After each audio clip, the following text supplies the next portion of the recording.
The rain has been falling for hours, steady, relentless, the kind of sound that softens walls and stretches time. Drops strike the glass above my desk, sliding in thin veins, gathering, merging, breaking away. I keep the blinds down, but the glow from the street lamps leaks through anyway, fractured by water. The apartment feels smaller when the storm presses close. I sit at my desk, microphone armed, recorder set to red. This is not just a sound file tonight. This is a test. My voice cracks faintly as I clear my throat, speaking low enough to keep neighbors from hearing. My name doesn't matter, not right now. What matters is this habit that has taken hold. I've spent nights chasing rumors that never settled into fact, whispers of odd transmissions hiding inside the ordinary. The story always begins differently, an old story about shortwave bursts caught by sailors, or engineers hearing voices layered beneath their weather radar. But the ending often sounds the same. Something at the edge of audible. A pattern that didn't match power lines, didn't match interference. I've wondered if people folded madness into rain, hearing ghosts in a neutral wash. I need truth, not legend. The rain is the cleanest cover you can ask for. It masks streets, muffles voices. It cancels the hum of city current. Yet when I slip on my headphones, I hear more than comfort. Under that wash sits a tone, barely grazing the edge of hearing. Like the faint vibration of a cable under strain. I lean closer, close my eyes and mark the time. 23 minutes past midnight. A simple hum, maybe. Or not. I whisper the number into a notepad so the detail won't escape me later. My pulse pushes fast, sharper than it ought to on a quiet night. I adjust the mic gain, raising it step by step, hand steady though the plastic dial resists. Every notch makes the rain louder, the world shivering in my ears. And there it is again. Not the drops. Not the expected hiss. Something that lingers one layer under the ordinary. When I draw back, I hear silence. When I lean closer, it returns, flooring me with the thought that distance matters. As though listening itself invites it forward. My throat is dry. I drink water without tasting it. The sensation in my ears buzzes slightly, like a tiny motor. A metronome off from the storm. I focus on discipline, narration slow and clear. Apartment lights are dim to keep experiment consistent. Power meter reads normal. Recorder clock counts clean. Hum repeats, faint but persistent. I'm not imagining it, not fully. I will loop the segment. I press playback. The repetition hurts in its sameness, but the sixth loop reveals a hairline shift. A brush of static sliding past like distant speech, consonants caught in the filter. It lasts no more than a single breath. Gone. I lean in again, narrowing eyes, searching for syllables that resist forming. My skin crawls at the thought that sound tries to shape itself into words. I repeat the test. Play, stop, loop. Each time I cling to the beat of it, hoping for error correction. Yet the artifact remains, too stubborn to dismiss as weather. Something steps inside the rain's rhythm, hides in the crash and scatter of droplets, but doesn't belong there. For a moment, I picture the apartment thin as paper, storm reaching through walls, pouring code where only water should be. My brother used to talk like this, obsessing over interference not meant for ears. I hadn't thought about those nights in years. The memory folds back too easily, cutting through my concentration. I drag my attention to fact. The frequency marker goes steady at an odd range, one I've never logged before during regular weather. No nearby power transformer bleeds this way. No domestic appliance lines up on the scale. The hum pulses at exact 42 seconds intervals. Mechanical repeated, too regular to belong to rainfall. I jot it down, each digit scratched with careful hand, speaking each into the mic. I want record, proof, not speculation. Evidence is thin tonight, but evidence exists. The rain is not alone. It has company, shrouded, Waiting in the folds of its endless curtain. My shoulders ache as I sit forward. The clocks keep time. The building makes no other sound. I imagine neighbors sleeping as everything drifts over their roofs without notice. They'll sleep deep, rocked by white noise, unaware of layers beneath it. I envy them. I envy the ignorance of a clean night's rest. I listen again, forcing myself not to blink. The hiss comes in like a draw of breath, labored and strained. Then it snaps shut, as though the very act of me noticing pushes it away. I tell myself I will not chase shadows. Then I hit play again. Loop, pause, listen. The storm presses against my window with 1,000 tiny needles. My headphones contain a world inside that world, rain washing through, static brushing grainy edges, and under it the hum that anchors everything. The loop tightens on me. I restart it with hands damp from sweat. I whisper low, describing the strata one atop another. I wish my voice steadier, but it trembles when the anomaly returns. Silence and noise. A hush inside a flood. It is faint, fleeting, mocking me by placing itself just outside of reach. Yet each repeat makes it stronger in my ears. At 42 minutes past midnight, I lean close, lips nearly grazing the mic. The rain patters, unaware of my nerves. The hum waits, patient, barely there until my attention makes it real. When the hiss slithers through again, I stop everything. My spine locks. My heart knocks. The loop has grown sharper, clearer, clearer still. For one thin breath, the static takes shape as if vowels tried to form. I replay it and cannot deny it now. I whisper to myself, something is there. I listen still, locked to my desk, straining forward.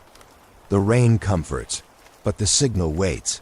Morning comes gray, soaked streets shining under thin light, but my desk carries the real weight. I sit hunched over coffee, replaying the file from last night. The rain fills my headphones as expected, a shifting blanket of hiss. Beneath it, my focus narrows. The sound is faint, hidden, barely a distortion the first time through. But I slow the playback, measure the distance. Every 60 seconds, almost exactly, the same anomaly stirs awake. It arrives like a pocket of air bubbling through water. Smooth, then sudden. Not thunder. Not movement in the stairwell. Something different. It repeats, regardless of surface noise. I drag the raw file into software, a piece of freeware that any college student could use. Basic, but enough. I trim the first anomaly. The waveform tightens into a small cluster where the rain loses its uniformity. I hold my breath as I play just that section. Not random. A rise, a fall, a brush of texture as though two signals scraped against each other. I stretch it into a spectrum window. Color floods in peaks and troughs across the screen. One spike is clearer than the rest, a solitary needle standing sharp above the rain's low slope. I whisper as I record notes. This isn't weather. Rain never lifts like that. Microphones don't invent precision where nothing exists. Other interference, microwave ovens, routers, the normal thrum of a city leave broad, dirty smears. This line is knife-thin, intentional. Even if accidental, then it's some industrial source I can't name. My fingers flex restlessly on the desk. Nights like this weren't supposed to touch me. I told myself the apartment was shelter, neutral ground. But the screen's glow paints reality plain. Something rides inside ordinary sound, bolder in each pass, carving out its presence from hiss and silence. For comparison, I pull test files into the window, quick captures of static from an AM radio left between stations. Clips of streetcar interference, even recordings of old fluorescent bulbs. They sprawl ugly shapes.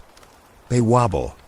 The anomaly, though, it holds itself steady with unnatural grace. Too neat to dismiss, too sharp to ignore. I scribble the math of intervals on a crumpled page, writing numbers like they'll stop my thoughts from running ahead. The body does not believe logic tonight. The hairs on my arms stiffen, each note pulling me deeper. I tell myself to breathe evenly for the mic. Midnight stretches into 1. The room is dim, curtains shut, laptop warm against my skin. The rain outside is lighter, almost ceasing, yet the anomaly repeats on schedule inside the recording.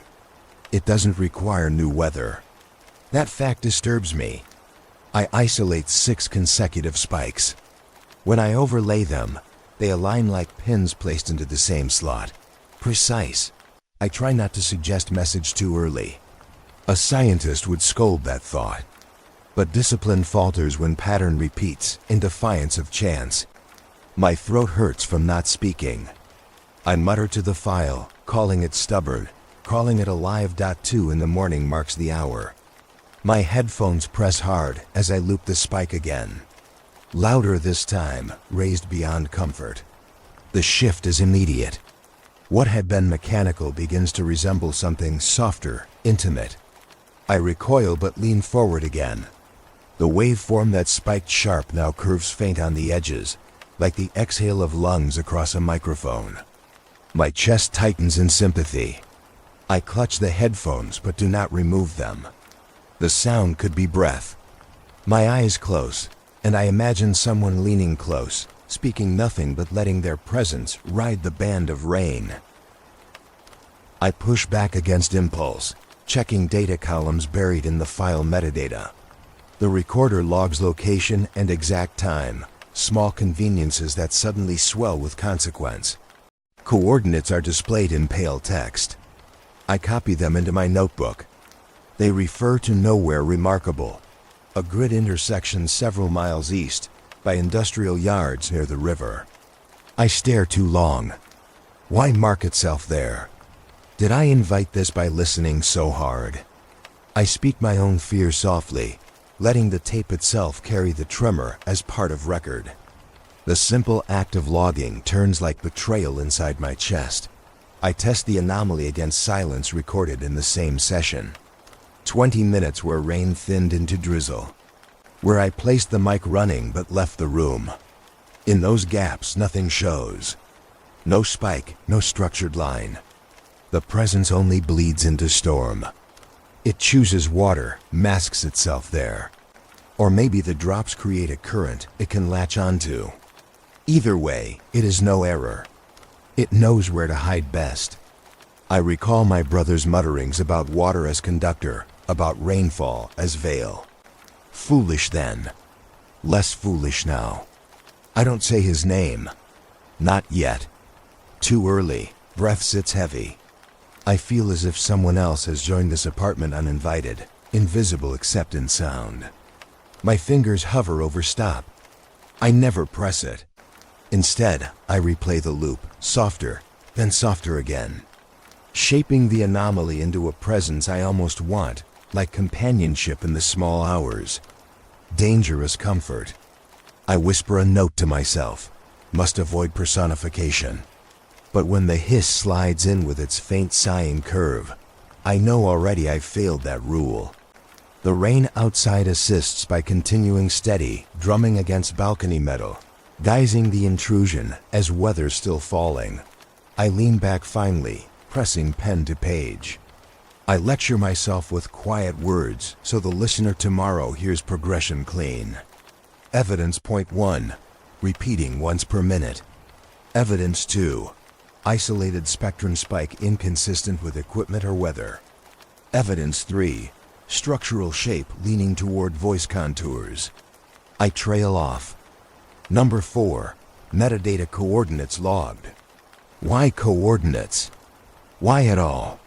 Silence answers, except for that breath-like hitch at the edge of rain. My eyes remain fixed toward the blank wall beyond the desk, as if waiting for a response. This is not just ambience. Something within it is messaging. When I describe this aloud, my voice grows hushed like I'm confessing.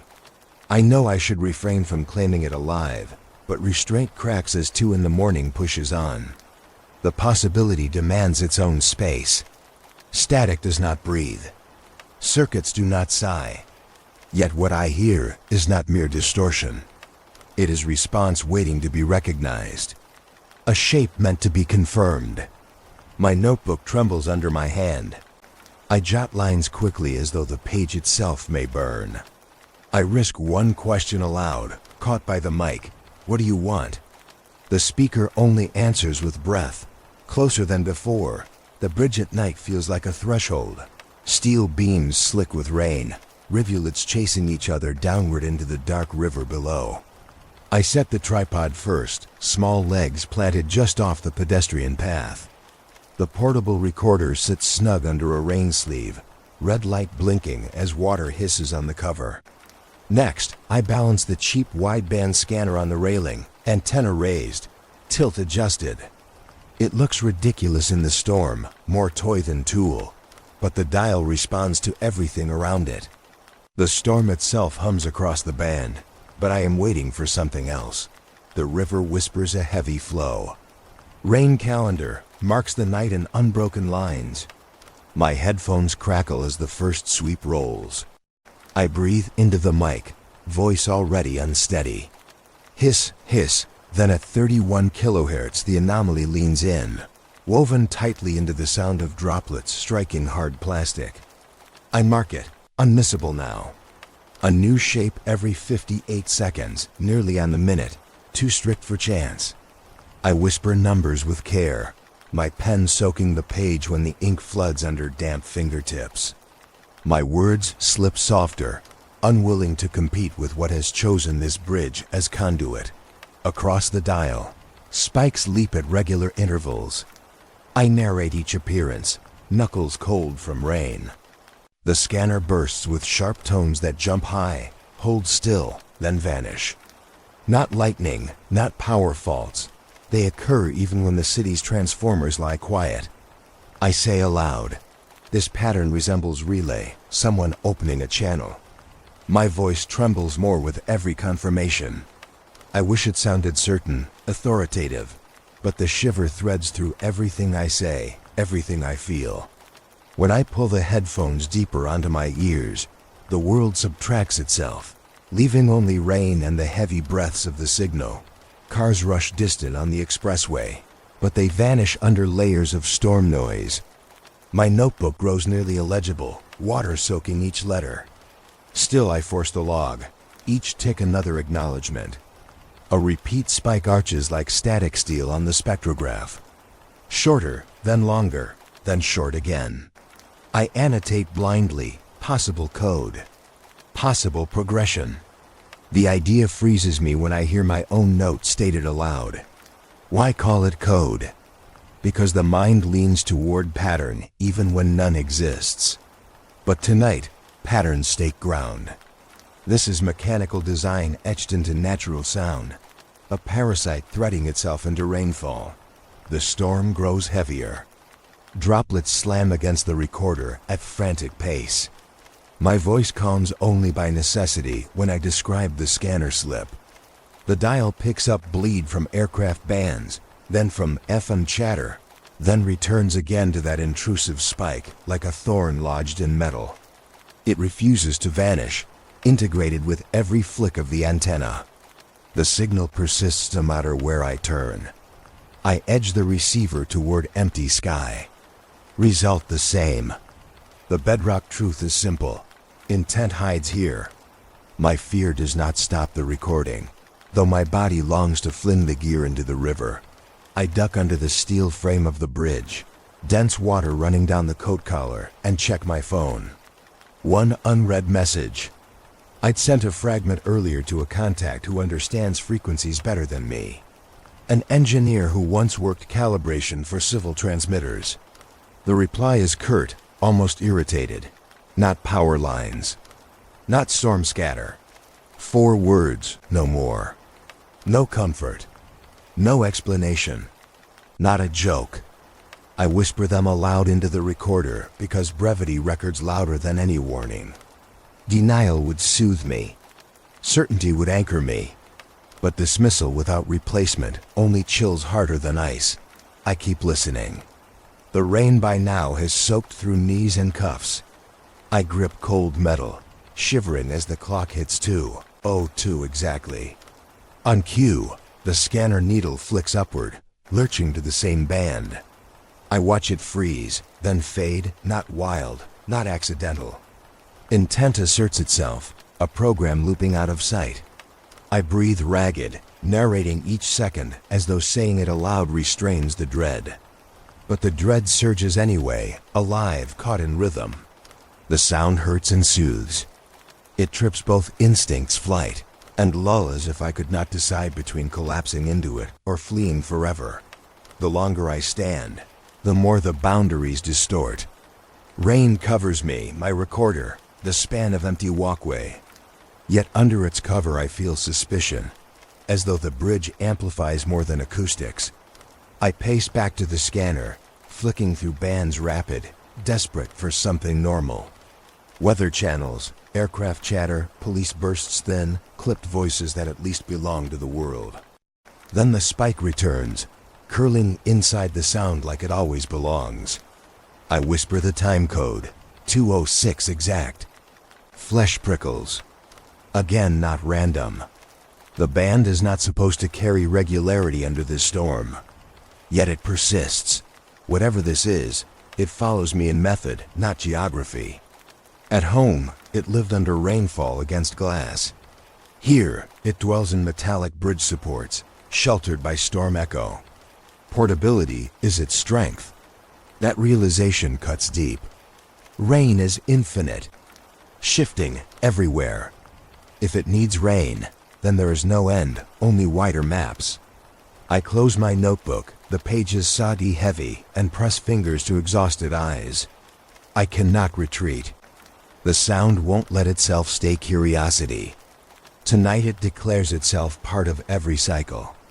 I know too well the addictiveness of listening. The trap of recurrence dressed as proof. I force myself to log a closing note.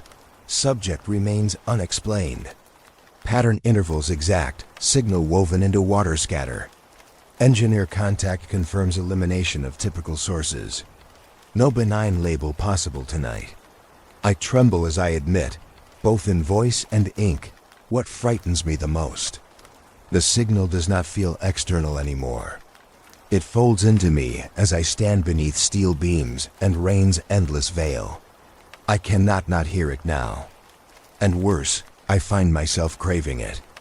Soothing dread, balanced knife, both edges promised. I confess softly, the idea of listening becomes harder to resist. 3 years ago, my brother disappeared. He vanished in the middle of a rainstorm, swallowed by a city that refused to listen.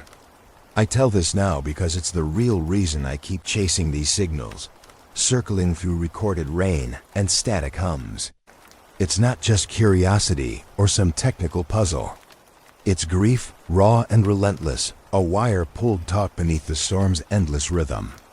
He was obsessed, not with ghosts or conspiracies, but with sounds most ignore, the subtle layers hidden beneath everyday noise. Those sounds swallowed him whole. His notebooks clutter the apartment. Pages thick with scribbles, waveforms spliced next to fragmentary diary entries, margins crowded with jotting and cramped scrawl. I pick one up, fingers trembling as I trace the lines he drew, the peaks, the troughs, overlapping spikes he insisted were doors, not patterns. I never understood the phrase at the time. It sounded like a warning, or maybe a plea. I keep it pressed in my palm as rain drums soft against the windows. For hours, I have sat playing back old tapes he left. The tape deck clicks alive, an analog hum ripping the silence open. Crackles fade into steady rain, a sound I know too well. He recorded this storm months before he disappeared. And beneath the wash, it's there again. The same subtly distorted note I heard last night. The precise spectral spike embedded like a secret tattoo in the sound. The anomaly is present, locked inside a cassette no modern device can replicate perfectly. My pulse hammers the same pace as the tape's hiss, heart racing not from discovery, but dread. If the signal was alive then, it has haunted us both. I speak into the dimness. my voice low and steady despite the weight it carries. His words echo back through recordings, a ghost tonal in the static. It's a door, not a pattern. I try to unpack it aloud. Patterns can be dismissed. Random repetition, coincidence, technical glitches. But a door? That suggests possibility, passage. It implies an opening to something beyond measurable frequencies, beyond measurement itself. I hear the hiss swell under my breath, wrapping sound around those words like a protective veil. Those words cling to me like a lifeline dot. My recorder captures the raw tension in the room. I describe details, the dial on the tape machine, the way the cassette's tape ribbon shudders softly as it turns. My hands shake. The rain outside grows heavy, each droplet hammering a shrinking space around me. I recount the evenings we spent together, both of us chasing the same phantom soundscape in different ways. I wasn't ready to follow him into that darkness. Now I have no choice. His obsession was contagious. More than that, it became foundational my reason to listen, even when the signal scratches too close for comfort. I turn the tape over, fingers fumbling as I rewind and play again. This time, isolating a specific segment, the almost imperceptible rise amid the rain's steady chorus. My breath hitches as I hear it twist into something resembling a soft inhale, merging with the storm. It sends a chill down my spine. I struggle to keep my voice, even when I speak to the silent apartment, confessing how much of this journey is tethered to loss. The signal that once haunted him now pulls me deeper. No longer curiosity, the task feels urgent, desperate. It's a hunt for meaning in the wake of silence. I speak of nights when he faded from my life, the growing silence that followed. I recall his voice breaking over phone calls, the obsessive devotion to decoding noises I dismissed as white noise. I never imagined the consequences. And now, with every new file, every new anomaly, the traces of his final days echo louder.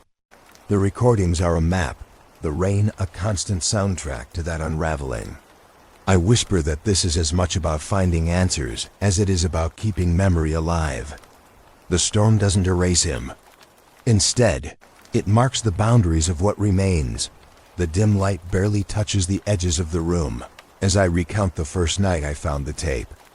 I talk into the mic as a witness, knowing listeners sense the change in my voice. This is no longer a detached investigation.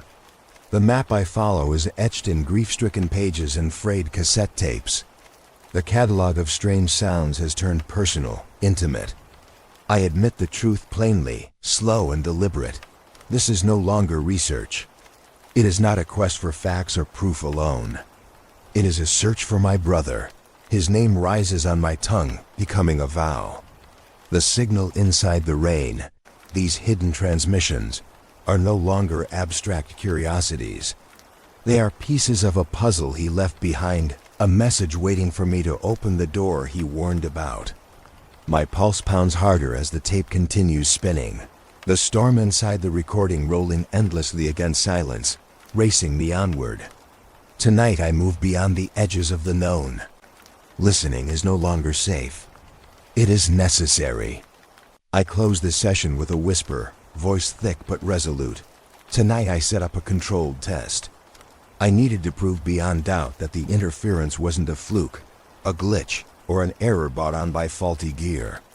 2 recording devices would run in tandem, my laptop capturing digital audio through a clear, high-resolution interface, and an old analog reel-to-reel deck-spinning tape with its own distinct mechanical quirks. If both caught identical signals, the odds of coincidence would plummet. The room is silent except for the rainfall tapping soft on the window. I prepare the devices carefully, seated side by side on the desk. I describe everything into the mic so there's no question about what happens. Step by step, precise, deliberate. Laptop mic is calibrated and hooked to Spectrum Software Live. The real machine is threaded and ready to spin.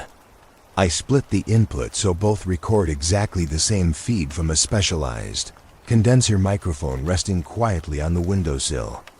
2 trackers, 2 paths. I check clocks, synchronize them against the atomic time source on my phone. Time code sets perfect correlation. I lean close, voice gentle but steady. This is proof, not speculation.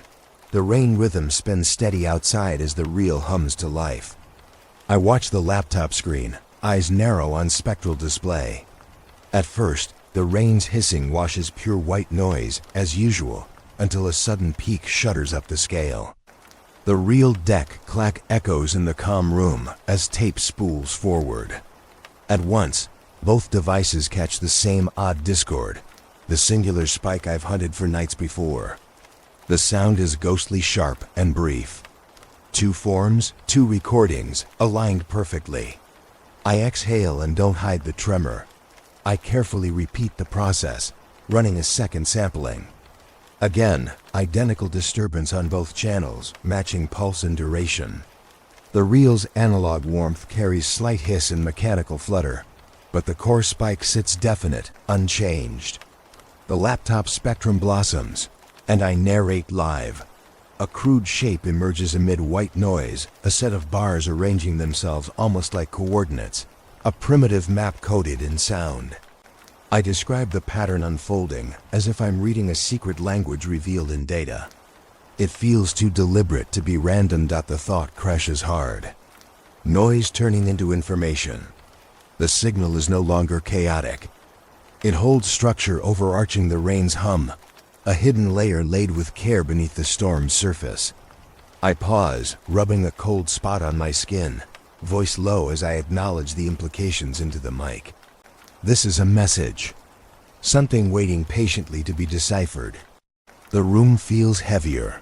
The rain outside a constant backdrop, both frightening and oddly soothing as I trace spectral bars with my fingers. I reach for the phone. Fingers fumbling slightly and send the new clip to my insider contact.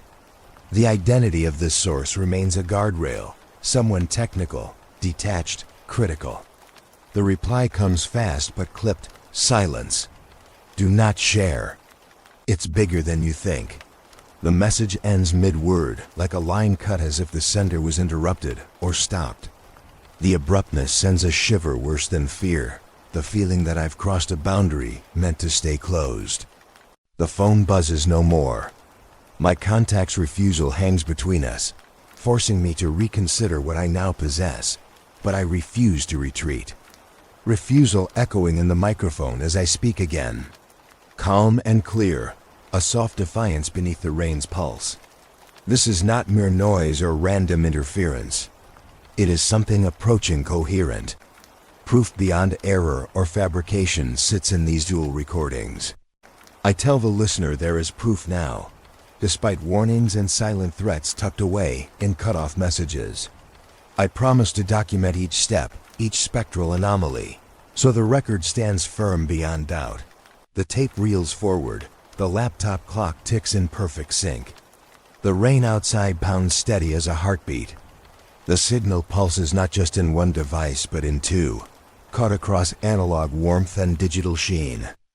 The spectral bars arrange themselves like a cryptic map coordinates or a cipher waiting to be solved. This is no accident. The noise has transmuted, become information, and the world tilts with the realization that what I witness is no longer a silent whisper, but a message demanding recognition. I close the entry. Voice low but steady. Tonight, I have proof that the signal exists not only in the night, but in reality. It has grown beyond noise. It is a language unspoken, yet clear, a door cracked open in static. The storm sings outside with its unceasing rain, but inside these frequencies, I hear a different sound. The signal speaks, and it just changed everything. The absence feels deliberate, the kind of silence that hums louder than any storm. I speak it softly into the mic, not wanting to exaggerate, but the truth throbs beneath those words. Someone erased, withheld, or refused to admit what happened. It colors every late night. Each session grows heavier. I keep the equipment running despite mounting fatigue.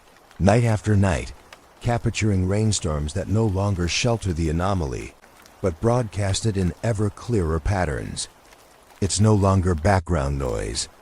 It has its own voice, and it demands attention. As I play back recordings, something new emerges, something I hadn't noticed before. Faint rhythmic clicks tucked beneath the rain's hiss. At first, they seem incidental, tiny mechanical taps drowned out by water. But I isolate the clicks and play them repeatedly, tuning in like a code breaker. The rhythm is sharp, deliberate, almost like Noxa language held in beats. I count them aloud, voice barely above a whisper. 1, 2, 3, pause. 1, 2, 3. The pattern repeats in that stubborn, patient way, echoing deep in the headphones as if mocking my effort to decode. I stop talking and listen. The clicks do not cease when I pause my voice. They continue 3 beats past anything I say, like a separate message layered over my own presence. My skin prickles, and I feel the room shrink as if the signal fills the space with unseen waves. Alone in the apartment, surrounded by shadows and static, I reach for the phone to message my ally. The one person who understands the technical side better than I do. When they respond, a voice on the line, careful, concerned. They urge caution, warn me to step back, to keep distance while I still can. I hear the warning, but don't follow it. Instead, I lean closer into the microphone, into the rain, and into the signal that seems to lean back. The balance shifts. It notices me, a slow unraveling of attention, as if tuning a radio dial too close to a frequency not meant for human ears. The clicks grow cleaner, bolder, as if they are listening in turn. I tell the listener my resolve not to retreat, my words quiet with urgency. The storm outside beats steady, drumming on awnings and windows, but inside, the silence has threads fragile, pulsing. Impossible to ignore, the signal pulls like a tide. Not just acoustic, but something else, something intent on staying close. I replay the sequence of taps over and over, mapping their spacing in the notebook. The lines blur between water and wire, natural and constructed. My breath catches when I hear the faintest reply, a single knock. Distant, yet direct, folding into the rain's blanket. I hang on to it, voice even but tense. Whatever this is, it responds. And it is not patient with silence. I packed my gear early and left the apartment, just as the sky thickened with approaching clouds. Tonight, my mission changed from passive observation to active exploration. I moved from my usual room by the window to a series of locations scattered across the city, places where rain fell the same, but the interruptions in it seemed to resonate differently. First stop, a suburban rooftop overlooking a quiet neighborhood, rain slicing through the cold air. Dripping off the edges of satellite dishes and antennas, I arranged my microphone carefully, wrapped in wind protection, as the storm began to pulse heavier. The recorder sat steady, and I sampled the sound, the steady patter a backdrop. Then, just as before, the anomaly edged in subtle bursts woven inside the fabric of precipitation. Each spike, each wave breaking away from the constant hiss, showed the same signature I'd caught at home. A pattern woven carefully into natural chaos. I whispered observations into the mic, feeling the weight of connection between locations, but still unsure of the meaning beneath. Next, I found refuge under a bus shelter down a narrow side street. Rain hammered the shelter's corrugated roof, echoes bouncing in small, sharp pulses. I set up the recording gear on a bench damp with condensation, pressing my notebook open on my lap. The same irregular bursts returned, consistent against the storm's voice. The dips and rises appeared in the files, conditioning each shower with the same irregular rhythm. The distance didn't matter. The same signal had surfaced again, threading its way through every drop of rain falling over this city tonight. From there, I traveled to an abandoned train yard just outside the urban sprawl, a place the rain filled with silence and ghost tracks. the metal rails slick and rusting slow decay. I placed the mic near a rusted control box, its surface wet and mottled. The rainfall's wash hummed around me, a steady spatial drone. Then emerged clearer, a spectral pattern overlaying natural sound. My fingers traced the shapes in the waveform as the recorder captured the persistent spikes. Each point in the storm breathed the same hidden melody, distant but undeniable. This was no natural error or coincidence. Back inside, I unrolled a large city map on my desk. I marked every coordinate, each recording site. Points bloomed on the page, tight clusters in suburbs, ragged spreads along industrial zones, isolated dots near forgotten infrastructure. Slowly, I drew lines connecting these points, a nascent network webbing the entire cityscape. My hand trembled slightly as fear and fascination tangled. Each connection hinted at control, design, intention embedded within what was once only weather. I spoke softly to the recorder, laying down my thoughts. Was it coincidence? Or something more deliberate? Thunder rolled deep in the distance, punctuating the storm's volume. In the audio, those hammering rumbles fit perfectly into the rises and drops in the signal, almost as if nature itself was timed in tandem with the anomaly. The pattern grew undeniable, a choreography written in static and rainfall, brushing past human hearing, yet waiting to be seen. I repeated softly, "Patterns decide reality." The weight of that phrase filled the room. The same storm outside felt both familiar and alien, a shifting canvas for something unseen yet prêt-à-start as the night moved toward dawn. I wrapped up recording, summarizing the evidence for the listener. The signals linked sites scattered across space and time inside the storm. But then something unsettled me deeper still. When I reviewed the last files, a faint undercurrent emerged beneath the rain. A melody, nearly inaudible, like music seeping slowly through rustling leaves. No speakers anywhere near, no electronics beside me playing sounds.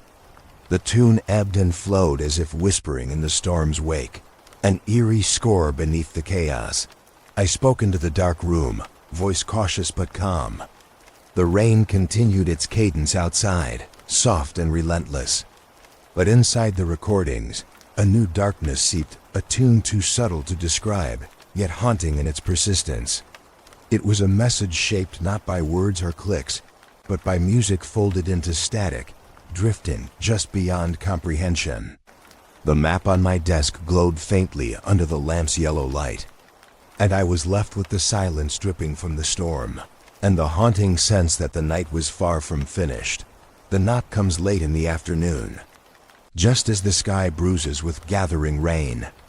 My ally arrives reluctantly, cautious eyes scanning the apartment before setting their gear down carefully. There's no warmth in their entrance, just the steady professionalism of someone who has seen too much but speaks too little. They bring a calibrated meter, one meticulously maintained and proven against actual lab equipment. The kind of device designed to detect interference, not invented quirks or faulty connection. I watch their expression as they unpack it. Tight, tense. The rain starts falling just as we set everything up again. Outside, droplets hammer the window, delivering a steady, unrelenting rhythm. The meter crackles to life on the desk next to my laptop. We watch it nervously as the needle shivers at first, then surges wildly. It locks past every expected reading, digits flashing in the red zone where no signal should linger without a scientific source or catastrophe. My ally mutters under their breath, eyes wide and incredulous. This shouldn't happen outside a lab. The words hit harder than I expected. Breaking the quiet like thunder, I keep the microphone live, capturing everything, the meter's furious pulse, our breathing shallow and sharp, the distant timbre of rain falling over the city. The air thickens with tension, and I speak only to mark facts, not fear. The signal crackles beneath the rainfall, buried in the white noise, but unmistakable. Then we hear it clearly together, a whisper, smooth and elongated. Numbers spoken faintly, not in language but as a sequence strung out through the static, unfolding slowly in the space between raindrops. It stretches longer than chance permits, a deliberate transmission. I grab the recorder tightly, voice shaking slightly but still controlled, as I ask my ally if they will confirm the evidence on record. Their gaze hardens, voice flat and cold. "Not on record," they say.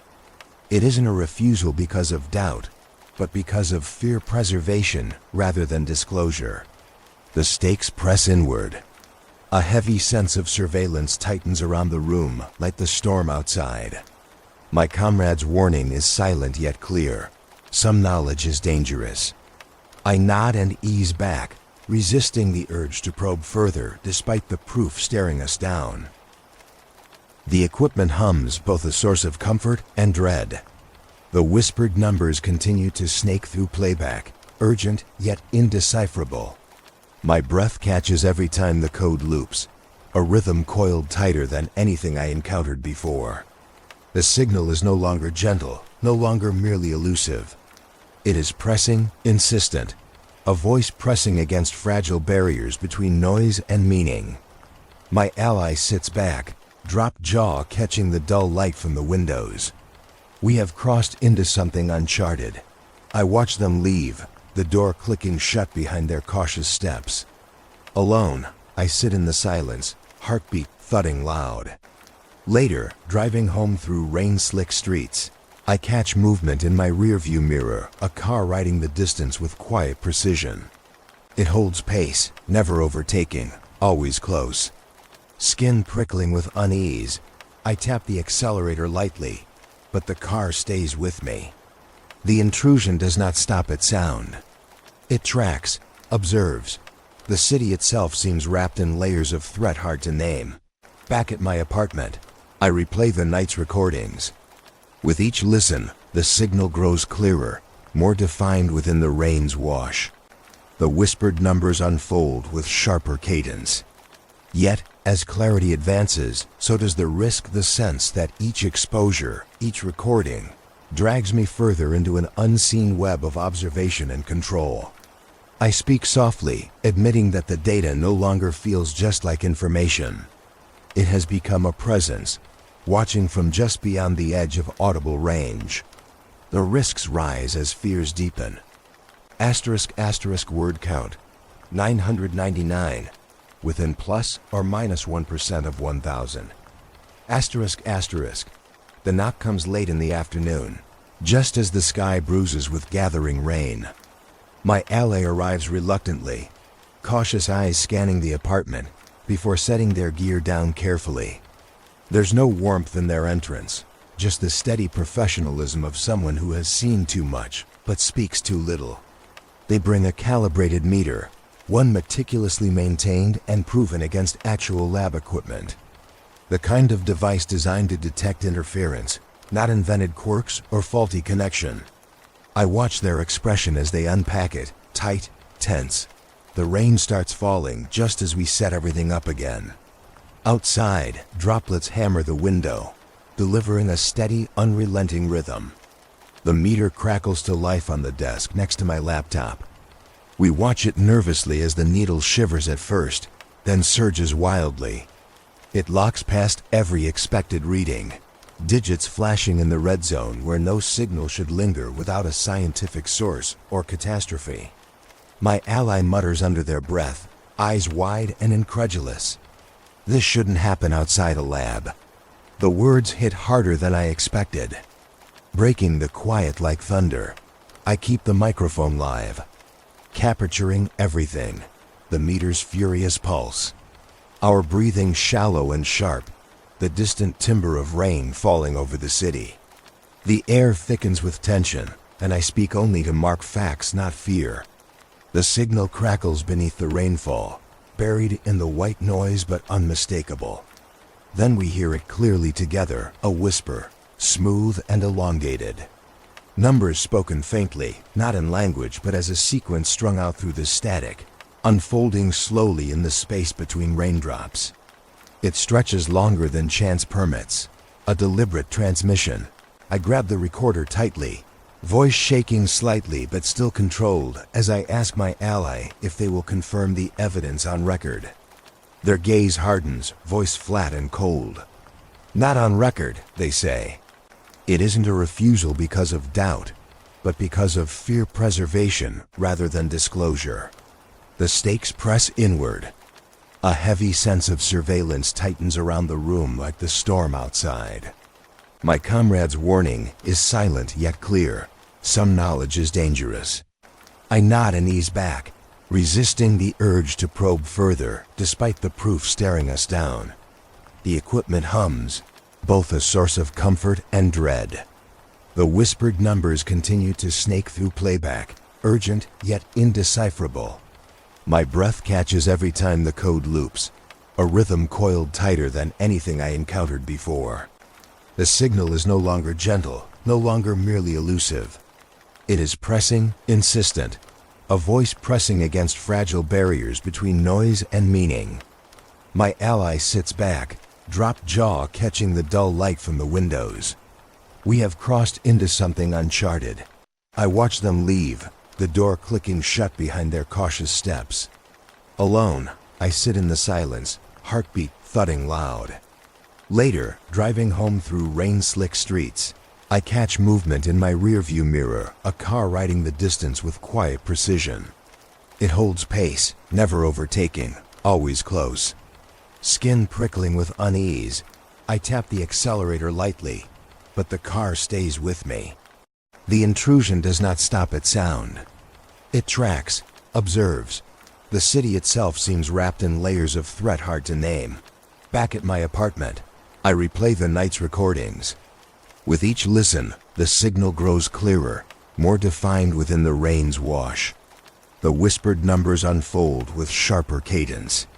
Yet, as clarity advances, so does the risk, the sense that each exposure, each recording, drags me further into an unseen web of observation and control. I speak softly, admitting that the data no longer feels just like information.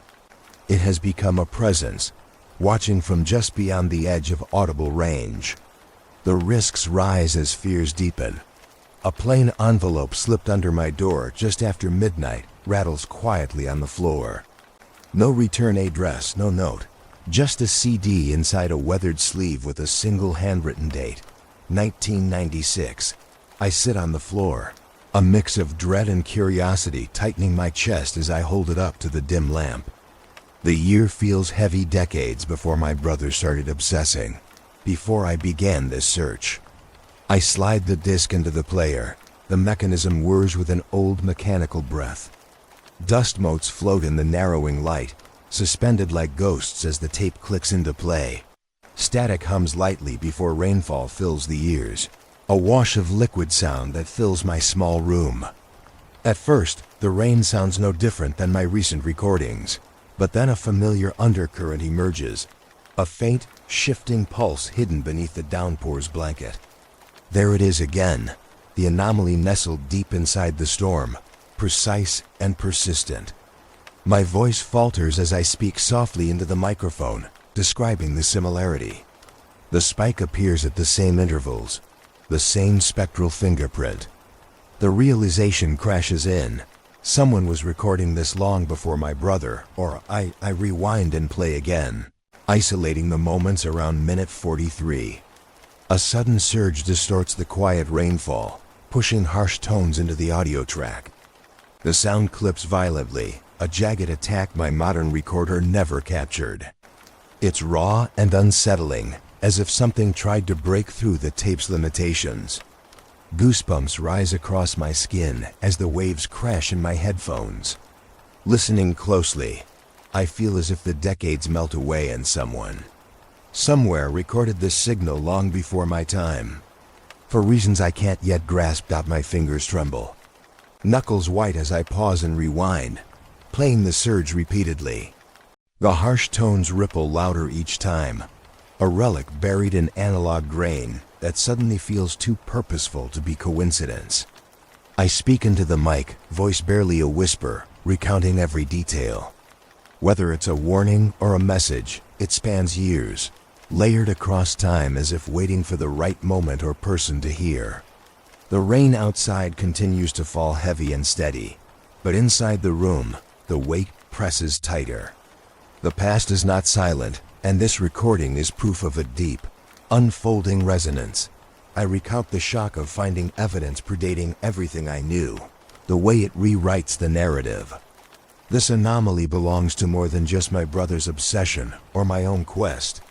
It wasn't born from us. It existed before either of us took notice, inscribed on older tapes, disguised in decades-old storms. I admit quietly to the recorder that the discovery changes everything, but it also deepens fear. If this signal has survived so long, why has no one stopped it? Who has tracked it, preserved it, and why? These questions hang like rain clouds, heavy and unresolved. The tape continues to spin, rain crackling softly as the severe tones fade back into the background hiss. I speak slowly, the words coated with solemn weight. This is no longer isolated, no longer a whisper in the dark. It is a persistent echo that stretches across time like a thread pulled taut. Someone has been listening for decades long before my brother reached for the door, before I even dreamed of opening it. That presence is still out there, patient, watching, waiting. I close the chapter barely above a whisper. I am not alone. But I am not safe. I spent hours reviewing both my recordings alongside the mysterious CD, layering them carefully with audio software. The anomalies began to align with surprising precision. Through careful trimming and overlay, a pattern emerged. 10 seconds of active signal followed by 5 seconds of relative silence, a cycle repeating like a machine's heartbeat. This rhythm wasn't random. It was deliberate, a structure that resisted chaos. I described the process meticulously into the mic, conscious of capturing each detail while my pulse quickened beneath the calm exterior I forced. The overlapping signals revealed even more complexity. As I adjusted brightness and contrast on the spectral view, blocks of noise arranged themselves into a form blurry at first, then gaining definition with every pass. It resembled topography, ridges and valleys marked by waves of sound. I could almost trace contours, like a map carved from radio waves rather than land. The revelation was profound. This was not just noise but encoded information. A landscape of sound, a cryptic geospatial data wrapped in the language of rain and static dot, driven by growing urgency. I shifted coordinates within the overlay, trying to reconcile the image with known maps. One position snapped into place, a restricted zone overseas, a military installation marked by geographic secrecy. The moment I voiced the coordinates into the microphone, my allies' reaction grew stark. I could hear them breathe hard over the line, voice low and shaken. "Stop this now. You don't understand what you're dealing with." Their quiet horror wasn't panic, but a warning born from understanding far beyond my reach. The stakes seemed to rise exponentially with every second. Despite the warning, I pressed on. My voice remained calm, steady, narrating what I saw in the signals with clinical clarity, even as dread settled like a shadow below my ribs. The rain outside all but ceased. The familiar sound thinned to almost nothing, swallowed by the dominant voice of the signal. The storm's white noise faded until only that single strange, layered sound remained. It filled the silence and the space between beats with something unnerving: intelligence, intent, immensity. A living shape made of sound pulses and coded sequences. I documented everything carefully, drawing connections for anyone who might listen, fully aware that the story was tipping into danger. This breakthrough was a turning point.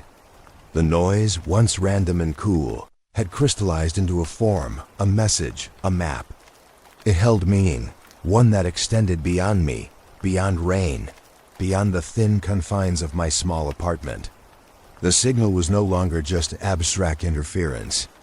It was a presence, a signal with aim and precision.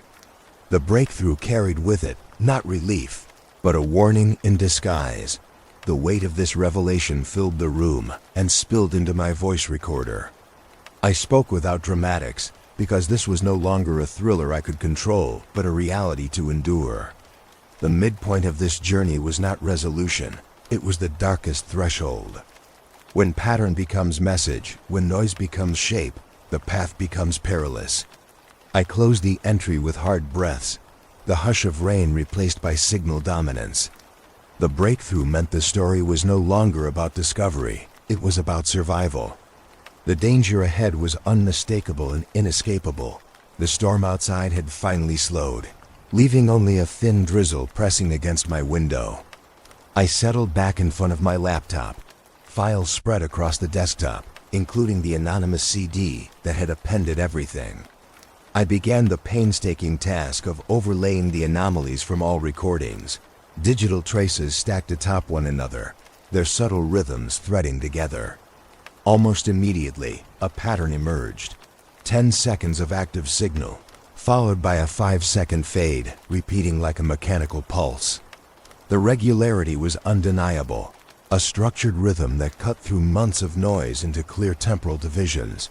I narrated the process quietly but deliberately for the recorder, framing every step with care.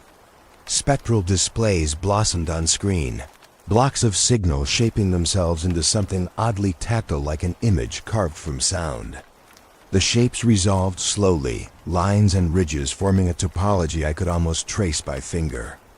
It was as if the signal carried geographic data encoded within its frame, a map built from pulses rather than light. The revelation was staggering. I wasn't just decoding noise. I was witnessing radio waves depicting real-world terrain, driven by this breakthrough. I shifted the spectral image's alignment, testing fits against known geographies. One set of coordinates locked tightly, symmetrically, onto a restricted zone overseas off-limits, unmarked on public maps, but a site rumored about in shadowed conversations. My voice lowered as I read the exact longitude and latitude into the recorder. Over the phone, my allies' reaction came like a cold gust. Their whisper was filled with disbelief and fear. "Stop. You don't understand what you're dealing with," they said softly, an edge of quiet panic creeping in. The warning struck sharper than any threat. Despite their plea, I pressed on, my narration steady, voice calm but carrying the weight of rising dread. The rain's soothing blanket thinned almost to silence. Its presence faded beneath the signal's dominance. What had been gentle static now filled the space completely, pulsing, alive, carrying the weight of something vast and deliberate. The noise had distilled into an unmistakable form, a language, a map, a message all at once. No longer was it chaos hidden in rain, but a coherent shape speaking in veiled codes.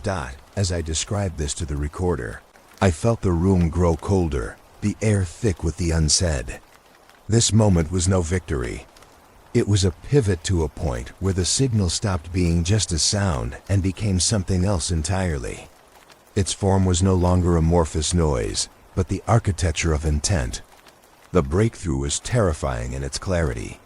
What once was subtle interference had shifted into something purposeful and present, filling the space with a rigid, unforgiving signal. I closed the session quietly, the weight of the revelation pressing on my chest. This was no longer a search for answers, but a warning, the midpoint of my journey marked by danger swelling just beyond the horizon.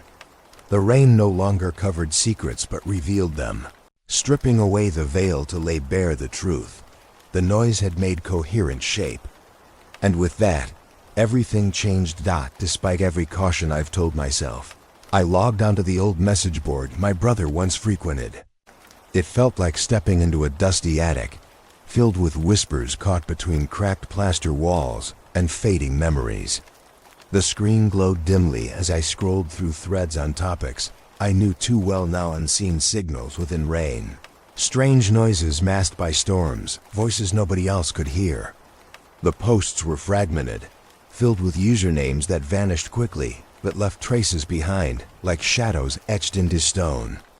The rain voice was discussed as a gateway, something more than static, more than interference, I read aloud a user's post claiming permanent hearing damage from prolonged exposure to the sound. Their words hit me hard. They described tinnitus like a persistent storm, an unrelenting buzz inside the head that drowned out everything else. This was not paranoia or myth.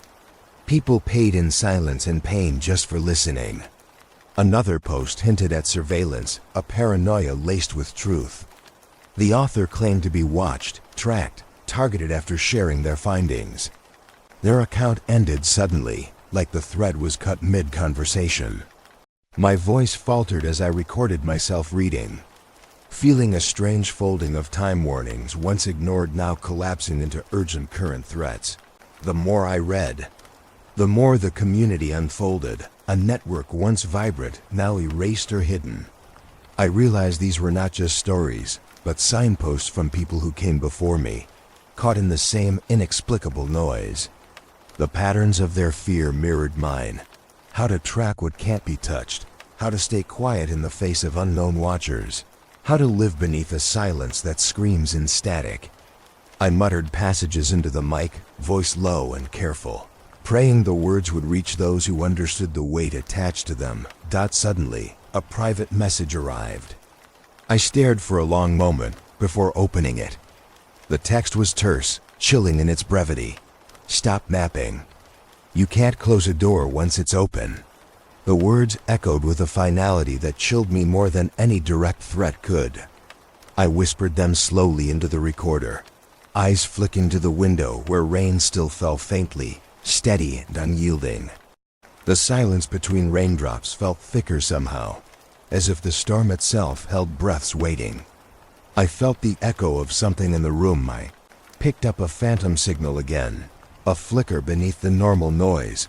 This was no longer an isolated anomaly trapped in fleeting moments of static. It was a crowd, a community erased from public view, their knowledge pulled into shadows. The rain carried their forgotten voices and warnings, waiting for someone to listen and watch.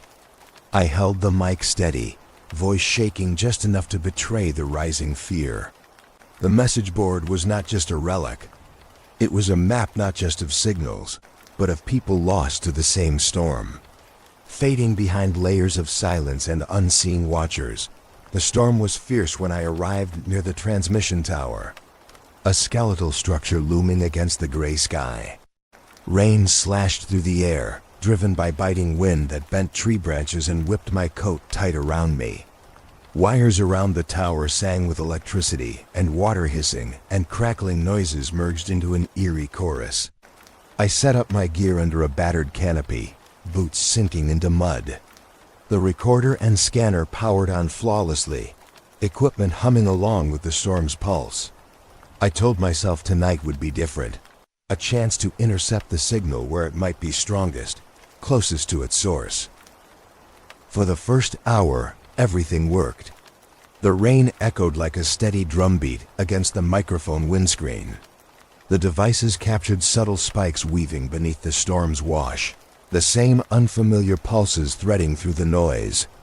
I scribbled notes feverishly, breath visible in icy air, narrating calmly despite the rising excitement. But then, without warning, the atmosphere changed. The equipment faltered. Screens blinked off. The real deck ground silent. My laptop went black. The power meters dropped to zero. In that instant, every device died simultaneously. I sat in stunned silence, the sudden absence of sound heavier than any noise before. No rain, no static, no humming electronics. The silence was raw and complete, pressing down on me like a weight. I reached for my notebook, fingers trembling as I tried to write. The ink bled on wet paper, smeared beyond legibility. The record was gone. Logs erased as if they had never existed. Power drained from batteries that only moments ago were full. I spoke softly, voice cracked and uncertain, confessing the fragility of this moment into the dead microphone. Doubt crept in like a chill fog. I hadn't expected failure so absolute, so sudden. The storm seemed to hold its breath alongside me, brooding in the rain-dark night. My endurance wavered for the first time during this pursuit. Was I chasing a phantom? Was this all just noise destined to slip beyond control? The questions folded into me as I packed gear, soaked and disheartened. The light from the tower's blinking beacon was the only steady thing, cutting through the blackness. I allowed myself to hope that the silence was a warning, not the end. Returning home in the damp cold, I reviewed what remained. Each file except one was corrupted or vanished into oblivion. My hands shook as I scrolled through the fragments left on the recorder. There, buried in the static, was a single intact clip too sharp, too clear to be accidental. It was my own voice, but not from the present. I heard myself whisper a word I never consciously spoke into the mic. Slow and deliberate, the name echoed through the cold silence like a lost prayer. My brother's name. The revelation hit deep. It was impossible, uncanny. How could my voice speak what I never said? The storm's weight settled heavier now. The signal's reach no longer confined to recordings or static. It had broken into memory, into the very folds of thought. I held the tape to my ear, hearing the whisper repeated, haunting. A presence moved beyond sound into silence, beyond observation into intrusion. The failure wasn't the end, but a shift, a warning that the boundary between listener and signal was fading. The night closed in, thick with questions I wasn't ready to answer. Since the failed intercept near the tower, everything has started to unravel. I can't shake the creeping suspicion that someone, or something, is trying to sabotage my work. My ally, once steady and trustworthy, now answers calls less and less. Messages go unanswered, their voice distant when it comes at all. I leave voicemails that hang in silence. Their reluctance feels like a warning, but not one I can safely ignore. The isolation crashes over me, heavy and relentless like the rain outside. New equipment arrives, but it isn't what I expect. A recorder sent to replace one broken in the storm never powers on. I open the package, check every battery and plug nothing. I try different chords, dead. The silence echoes louder than any storm. My emails start bouncing back too, messages returned undelivered. It's as if my digital footprint is flagged, erased, blocked. The systems I rely on to share and store evidence become walls closing in on me. Loneliness presses closer now, even tighter than the intermittent static in my earphones. I speak directly to the recorder, admitting the paranoia that seeps in at odd hours. It creeps beneath quiet moments, twisting familiar comfort into suspicion. The steady patter of rain, once a lullaby, a soothing background, now feels like an alibi for something sinister. Beneath the calm, a pulse of threat hovers, invisible but impossible to ignore. I tell listeners how the mind warps when trust collapses, how even the gentlest rainfall can feel like a warning disguised as peace. The storm becomes both shield and snare. Reviewing recent playback, anxiety deepens. Beneath the thunder and rain, faint laughter surfaces, barely audible but unmistakable. It's warped, distorted like the laughter of a child heard through cracked glass. The sound freezes me. I isolate the clip, looping it carefully, heartbeat pounding in the silence between repeats. This wasn't part of the original recordings.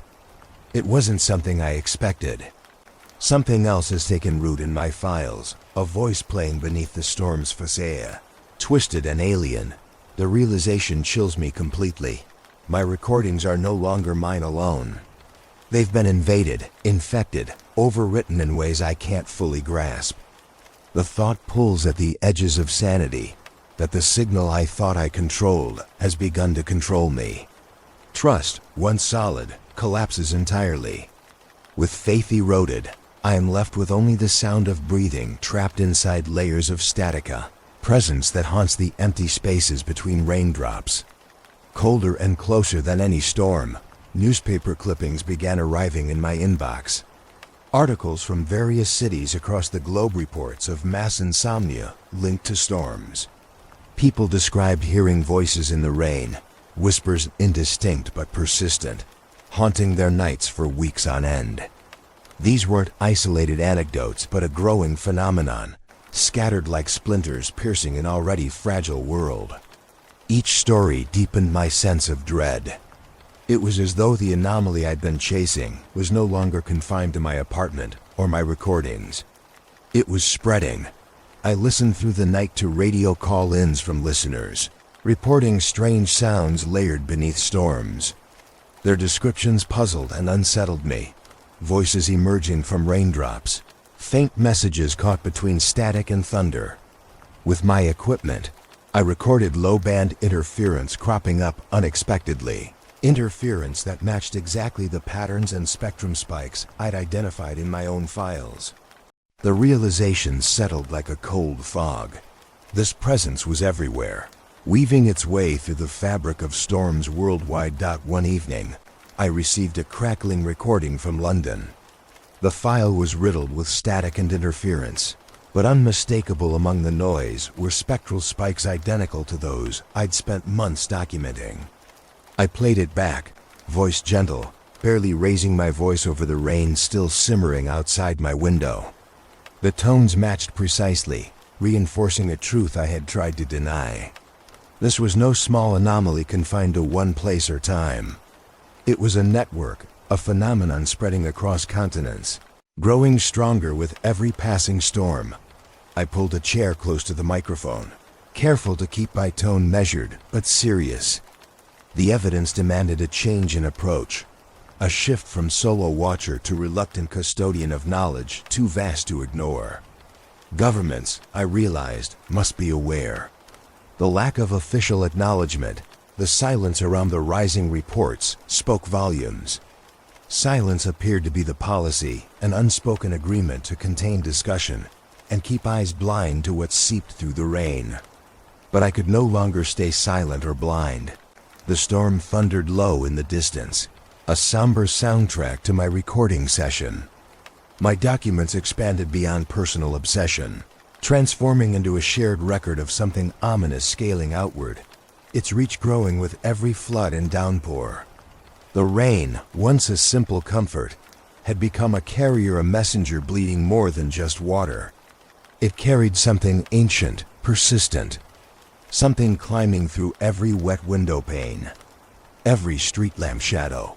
I ended the session with a quiet determination, my voice steady amid the relentless storm. This was no longer just about signals or science. It was about responsibility, holding open a space for truth in the face of widespread unknowing. The noise in the rain was not a mistake or an accident.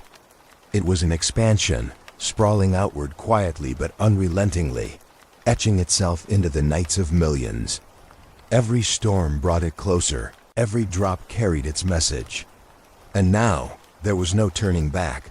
Rain lashes against my windows with relentless force. The storm has turned ferocious, battering the city in sheets of water and crackling energy. But the storm isn't just outside, it fills this room, touches every corner. The signal is strongest here at home, and no matter how hard I try, there's no escape from its proximity. My voice is low as I narrate, the microphone catching each creak of closets settling in the damp. A subtle shudder of old wood alongside the pounding rain. The power flickers unpredictably. Lights dimming then flaring back with an uneven rhythm. The murmur of electricity feels alive, as if the building itself breathes the storm in deep. My earbuds catch an intermittent hum, loud enough to press into my skull. The noise surges and fades without warning, and when it rises too close, I yank my headphones off, heart racing in the sudden quiet. The skin on my arms prickles and buzzes an electric charge coursing beneath my flesh. A constant reminder that the signal is no longer just voice or tone. It is a physical presence here. I speak quietly, recounting a conversation with neighbors down the hall. They mention hearing strange knocks whenever they shower. Rhythmic tapping inside their pipes, distant but clear enough to disturb sleep. Others dismiss it as the old building settling, but I know better. This isn't natural.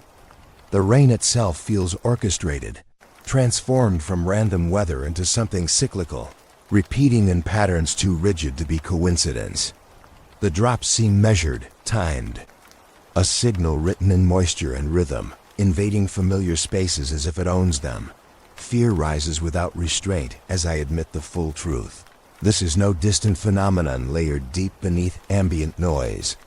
The signal has entered intimately, persisting inside spaces once thought private and safe. It settles in the same corners where we rest, touch the same walls where memories cling. The barrier between observer and observed dissolves.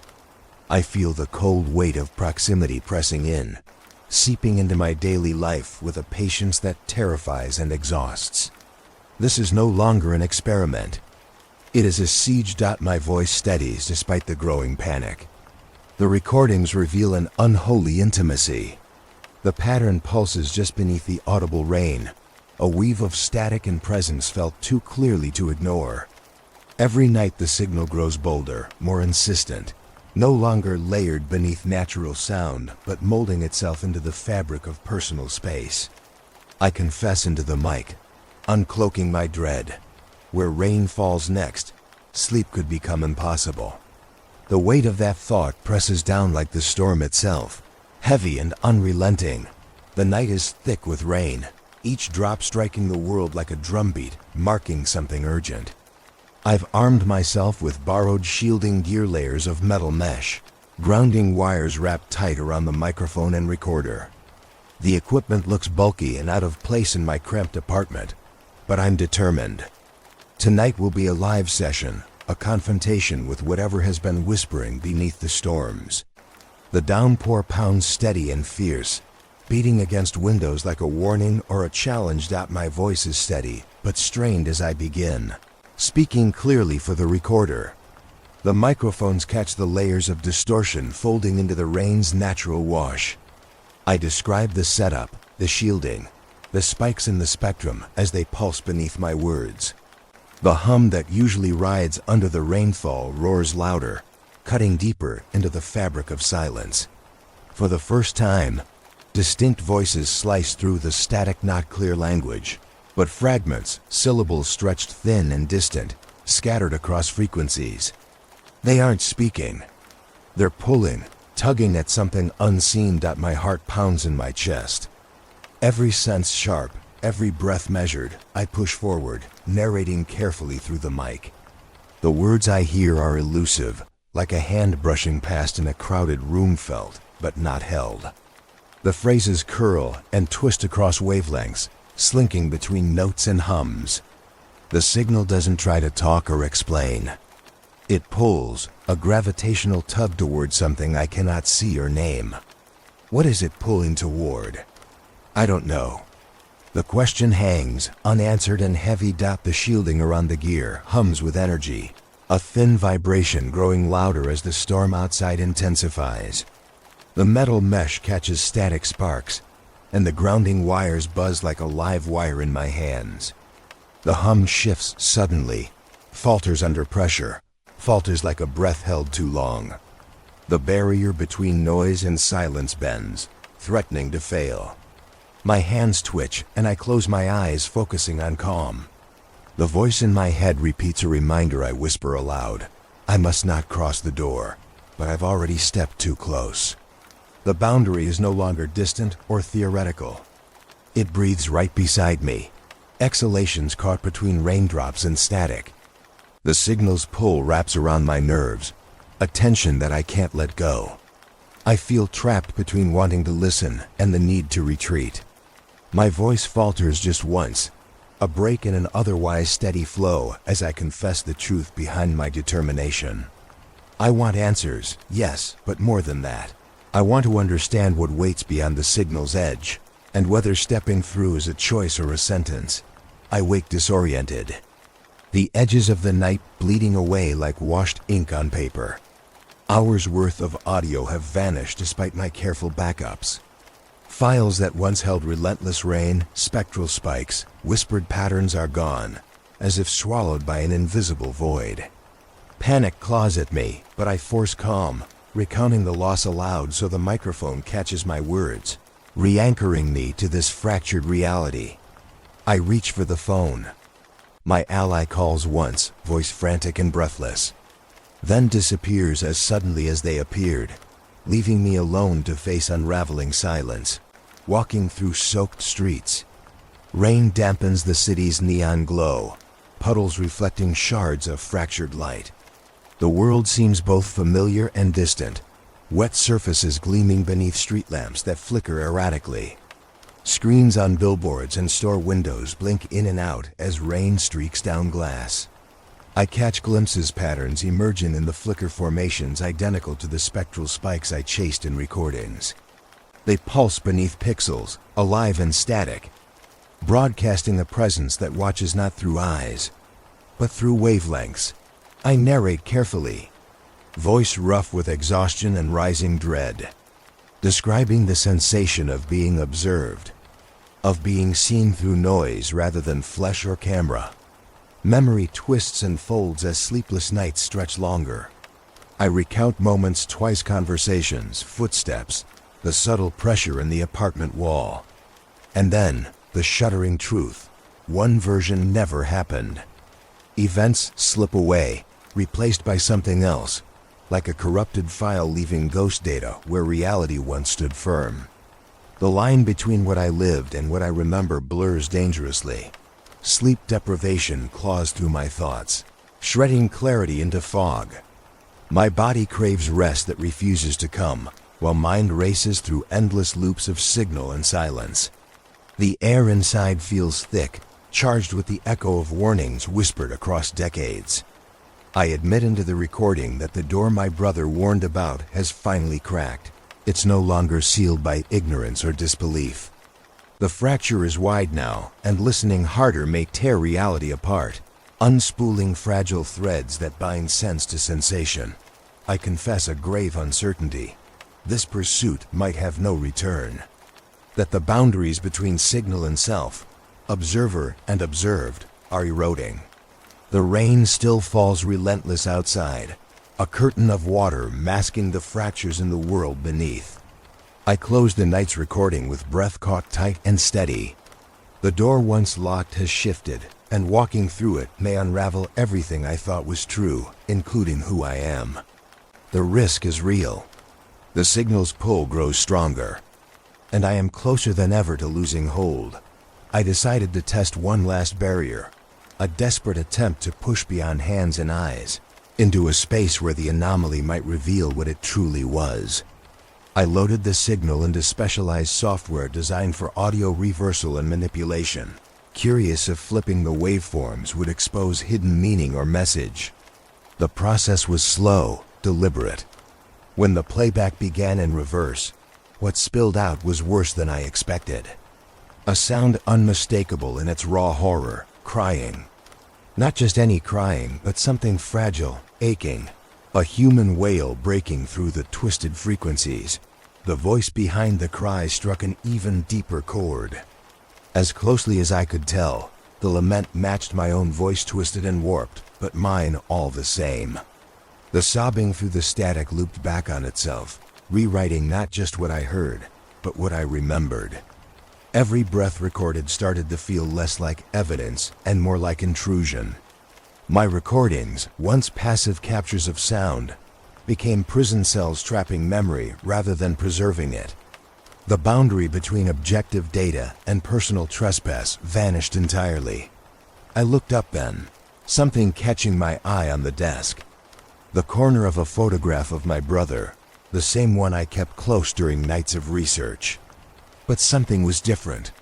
Where there had been clean paper, water damage now mottled the edges, dark rings creeping slowly as if bleeding into the photo itself. It wasn't there an hour ago.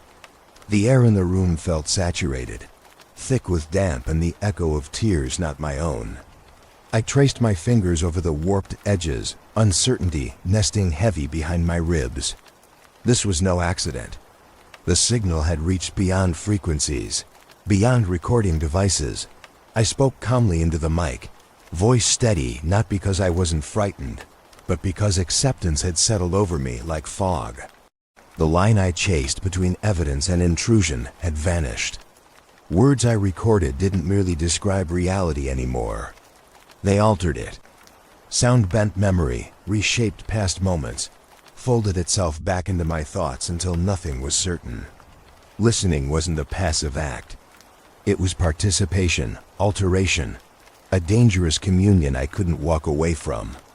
The signal didn't just ask to be heard.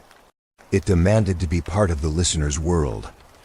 Outside, the rain continued its relentless rhythm, beating in measured pulses against the window pane.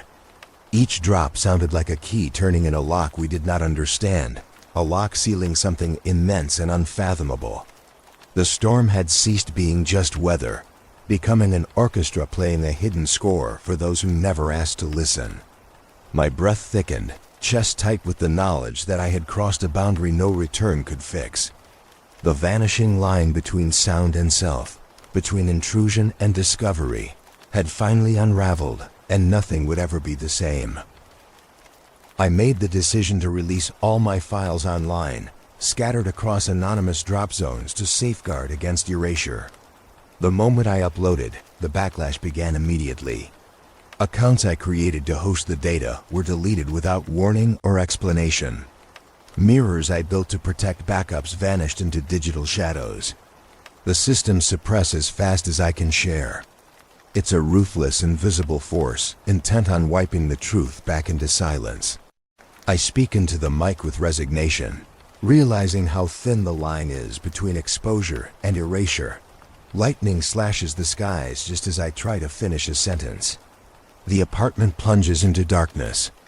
Only the glow of backup batteries keeps the recorder alive, preserving my last words as the storm breaks overhead. My body shakes not from cold, but exhaustion tangled with adrenaline. The weight of this fight presses down, but I persist. The evidence is no longer just data. It carries consequences, rippling out into every space where someone might listen. The noise beneath the rain is growing louder. Everywhere I hear it, the subtle pressure of awareness increasing. People hearing the same patterns in storms, unable to sleep, their perception bending beneath the signal's weight. Awareness itself feels dangerous, a secret seed planting unease in the calmest nights. The fallout is no longer an abstract threat. It is here, bleeding into the world through something as ordinary as rain. The idea of silence is slipping away while the storm commands everything in its path. I confess quietly that I don't know if this is mercy or punishment. The rain that once comforted now feels like a messenger of consequence, a trembling reminder that some knowledge unravels more than it reveals. Whether this flood of sound is a warning or a call, I cannot say. What I do know is the signal no longer waits patiently beneath the weather. It invades, unsettles, and reshapes. And while I listen, I am caught in its unyielding advance. The storm outside never ceases. Hours blend together, unmarked by time or sky. I sit close to the microphone, voice low, confessional, intimate, as if speaking to an old friend or a shadow I cannot see. The anomaly is no longer a fleeting disruption hidden inside the rain. It underpins every downpour, now constant, resonant, impossible to filter or ignore. That subtle hum stretches beneath the rainfall like an ever-after echo, blurring the line between silence and communication. Comfort and unease. Where once rain was a lullaby, now it is a carrier of something relentless. The hum pulses steady, threading through walls and windows, entering rooms with a presence that never fades. It presses close, a vibration in the bones as much as in the ears. I confess softly that my brother's last words, those fragments, he whispered but never recorded, echo endlessly in the static. Though not caught by tape, they replay in my mind, haunting, as if woven into the fabric of the signal itself. Perhaps this was the point all along. Not to decode or conquer, but to become part of a greater rhythm, a never-ending weave of sound and memory. The door he warned about never truly closed, only opened wider, inviting without end. My voice trails off as I stop speaking, allowing the rain to play on unbroken for minutes, a seamless cascade of water and signal humming into the dark. Then, beneath the steady fall, a clearer voice rises, softly eclipsing mine. A presence that refuses to be silenced. I can almost believe there's speech there.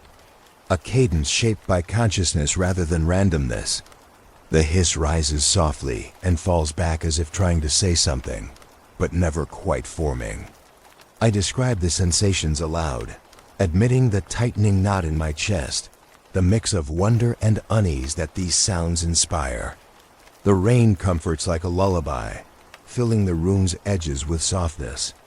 But beneath that comfort waits something else, invisible, unyielding, patient. I adjust the mic and computer settings, carefully to amplify the faintest signals while keeping background noise under control. Tiny static shifts appear in the spectral display, a faint rise, a subtle morph in the waveform. The hum beneath the rain grows steadier, more insistent. It threads itself through the soundscape, echoing against the walls, settling in the corners. I whisper that I've never heard anything quite like this. It's neither interference nor machinery, not mechanical failure or weather anomaly. It's something else. My fingers tighten around the microphone stand. I tell the listener this isn't paranoia, it's data, shifting under my hands in sound waves. The signal is patient, waiting for recognition in a way that chills and fascinates. I hesitate before replaying the loop once more, careful to capture every nuance. Again the hiss flits through, barely there but undeniable. More breath than noise, more presence than accident. I close my eyes for a moment, imagining what lies behind the veil of sound. What whispers beneath the rain? I finish this opening recording with a whispered question, hesitant but resolute. Is there someone there? The rain keeps falling, steady and sure outside. The hum continues beneath, waiting, merging, unfolding beyond any simple explanation. The night stretches long, and I know this is only the beginning. The signal waits, just beyond hearing, patient and alive. Morning light filters through heavy clouds as I sit cradling the headphones, replaying last night's recordings again and again. The steady patter of rain remains a constant backdrop, but it's the faint distortion beneath it that draws my unease. The sound repeats once every minute, subtle and elusive, too regular to be random, too faint to demand full attention. I load the file into simple audio software, the kind anyone could use, stripping away the outer layers to zero in on the anomaly. It's a small cluster of sound that refuses to blend with static. I lean closer to the screen as the spectral display unfolds the signal in vivid color spikes, sharp and clear amid the flat background hiss of rain. But this isn't the usual interference recorded from power lines or storm scatter. I cross-check against common patterns and noise signatures, databases compiled over years of radio and atmospheric research. Nothing matches. The spike stands alone, a solitary needle pointing towards something unknown. I whisper these observations gently into the mic, conscious not to overstate what I see. Evidence, not conclusion, must remain the focus. The room around me grows heavier with tension as night deepens. Headphones pressed firmly over ears, I track the anomaly crop up again at 2 in the morning, as precise as a clockwork tick. This time, the distortion seems different, closer, warmer, more intimate. It carries the faint rhythm of breath, uneven but unmistakable, threaded beneath the rain's natural chorus. My chest tightens as if breathing alongside it, synchronizing with a presence I can neither see nor name. The sound pulses like a secret whispered just beyond reach. I pause the playback to catch my breath, swallowing hard. My hands hover over the mouse, fingers trembling lightly as I open the file's metadata. Coordinates flash on screen, longitude and latitude assigned with precise care. The location points to a grid east of the city, near industrial zones and winding rivers. I experiment with logging these numbers aloud, mouth dry, voice slow but clear. I don't yet know why the signal chooses this spot, or what it might mean, but I record it meticulously. Aware that every detail may matter beyond this room, the rain outside softens to a gentle drizzle, contrasting starkly with the charged atmosphere inside. I test the anomaly against quieter segments recorded earlier, spots where the rain thinned and I stepped away from the microphone. No pattern repeats there. The signal needs the storm's veil, it seems, a cloak through which it can slip unseen, shielded beneath the natural wash. My fingers trace the waveform on screen, recalling conversations with my brother who once speculated that water was a conductor for hidden messages, a veil for secrets. What seemed like fantasy now feels possible, dangerous even. The headphones bite into my ears as I lean in for another listen, the hiss curling around the deeper rhythm of breath and pulse. The signal persistently returns, a voice without a speaker. I whisper warnings to myself, but acknowledge the pull it holds. It is patient and deliberate, waiting, as if tapping on the door of consciousness. The rain keeps falling, steady and oblivious, while I sit on the edge, caught between disbelief and the stark hint that something waits to be found.